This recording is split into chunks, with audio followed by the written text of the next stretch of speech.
that person probably liked you as a friend, but you wanted more than that. You wanted more than just a friendship, right?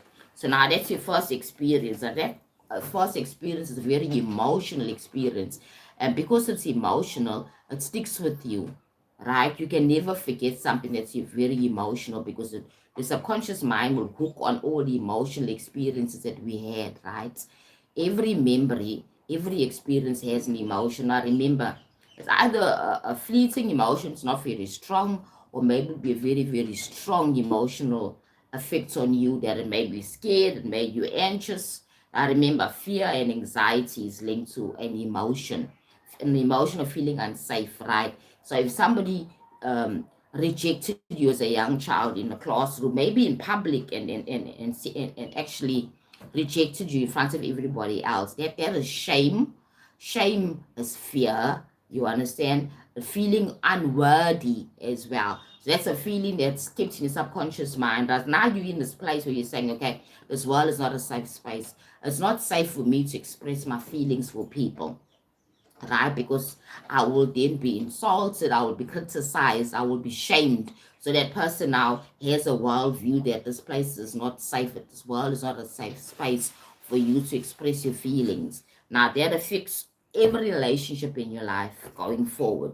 Now it's there. Each time you like a person, maybe years later, maybe you're in high school now, you like a girl, you like a boy, right, whatever it is, and you're afraid to express yourself. You know what I mean? Now you're trying to oppress your feelings because you're afraid of, because of the fact that you don't want to be in shame, you don't want to be shamed, you don't want to be rejected again. Now that's the worldview that I'm talking about, because it's there, it's an experience, it's a subconscious mind. I remember how many times we get rejected in life, in different situations, in a workspace, at home, with friendship, with friends, anything. You get a sense of rejection again that builds up in the onto the primary experience of shame and rejection.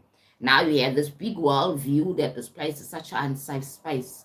It's not safe here because you're going to be rejected, and you're finding reasons now. Why am I rejected? Right? Or maybe it's my looks, maybe it's my personality, maybe it's the way I dress, maybe it's my body. Now you're finding reasons why you are being rejected to add to this world view that this world or the space, this life is not a safe space. I'm getting rejected continuously. You understand that type of thing. Now you just try and find reasons. Are you adding on to that? You're building it up and building up the negativity instead of you being kind to yourself and understand that yes, I was rejected, it's okay. You will get rejection sometime in life.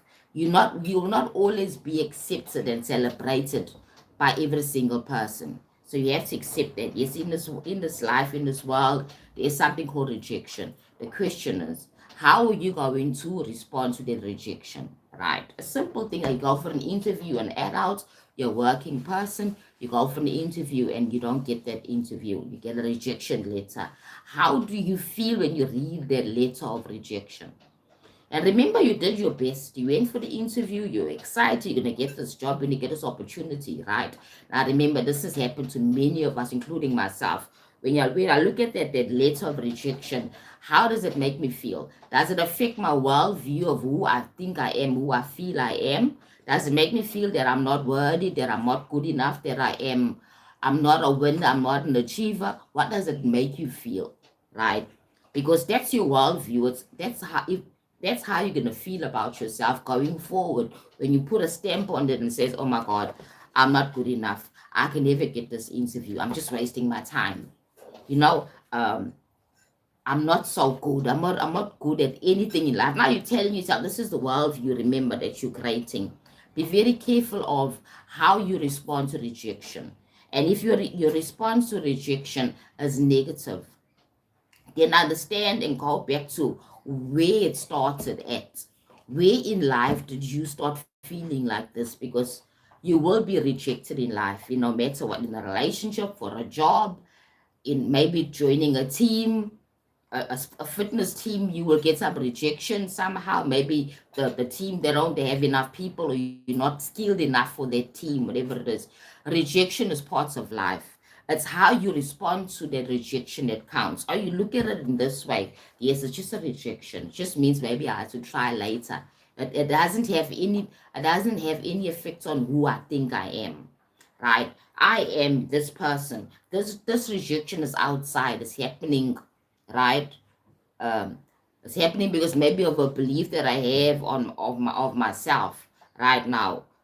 Go to the point where did you first get rejected as a child, when you were in the school field and you were playing and you wanted to have friends and they all rejected you, right? That's a bad feeling. Right now you need to heal yourself from that rejection that you have from at an early age in your life, because you need to heal from all rejection. Understand that in life you will get rejected.